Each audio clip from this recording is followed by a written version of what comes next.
ঠান্ডা হাওয়ায় শীতল হয়ে গেল মন, শরীর দুটোই।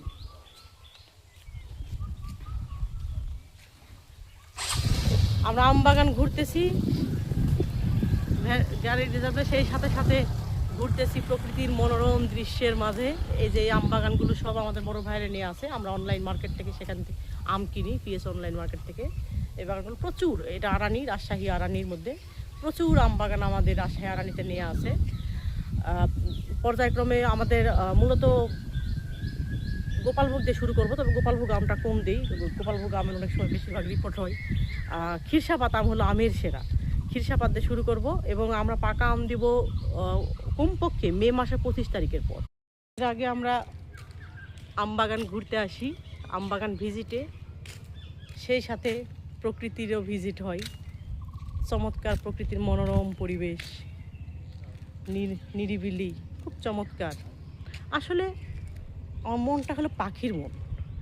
সৃষ্টিকর্তাকে মাঝে মাঝে বলি যে মানুষকে বেশি না 24 ঘন্টায় 2 ঘন্টা ওড়ার যদি সুযোগ দিত, যে ঘন্টা 2 উঠতে পারবো, এত মনে হচ্ছে উড়ে বেড়াই। মানুষ আমি, কিন্তু পাখির মতো মন। বিখ্যাত গানই আছে একটা, মানুষ আমি আমার কেন পাখির মতো মন, তাইরে নাইরে নাইরে গেল সারাটা জীবন। হ্যাঁ, তাইরে নাইরে নাইরেই গেল সারা জীবন।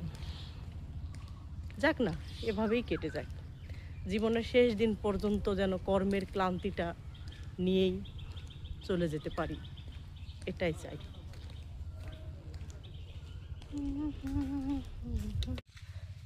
আমরা আমবাগান ভিজিটে এসে আমবাগানের গাছের উপর কি চমৎকার একটা দৃশ্য দেখতেছি। দেখেন, কোনো হয়তো কৃষক বা গরু ছাগল যারা চড়াইতে আসছে, তারা তাদের প্রয়োজনীয় কাগজটা রেখেছে এখানে। এখানে আবার পানির বোতল, হয়তো পানি খেতে পারবে। এখানে আবার কুড়ানো আমগুলো গরু ছাগলকে কেটে দিয়ে খাবে। উপরে লগা, এখানে গরুর গোমাই, এক কথায় একটা বিলের সংসার গাছটাতে।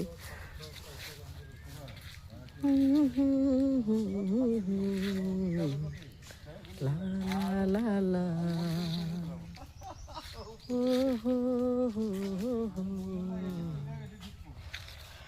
হ্যাঁ, এই বাগানগুলো আমাদের বড় ভাইদের নিয়ে আসে।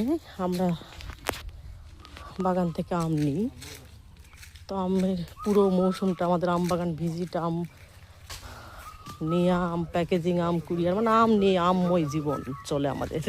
এখন থেকে শুরু হলো, এভাবেই চলবে।